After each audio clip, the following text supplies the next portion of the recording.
নমস্কার, আমি তন্ত্রসাধক শ্রীগোড়া। আপনারা দেখেছেন যে সমস্যা নানান ধরনের হয়, কিন্তু ঘুমের সমস্যা, রাত্রিকালে নানা রকম খারাপ স্বপ্ন দেখার সমস্যা অনেক মানুষেরই থাকে।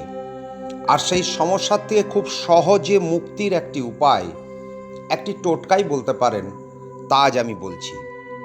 আপনি যখন শয়নে যাচ্ছেন তখন হাত পা ধুয়ে বিছানার উপরে বসে আপনার অনামিকা আঙুল দিয়ে আপনি যে বালিশটিতে মাথা রেখে শোবেন সেই বালিশের উপরে ওম শ্রীকাল ভৈরবায় নমঃ এইটি আপনার আঙুল দ্বারা লিখে দিন এবং ভগবান ভৈরবকে স্মরণ করে আপনি শয়নে যান।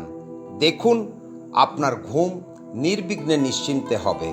যে কোনো তন্ত্রকার্যের জন্য আমার সঙ্গে নিম্নলিখিত নাম্বারে যোগাযোগ করুন।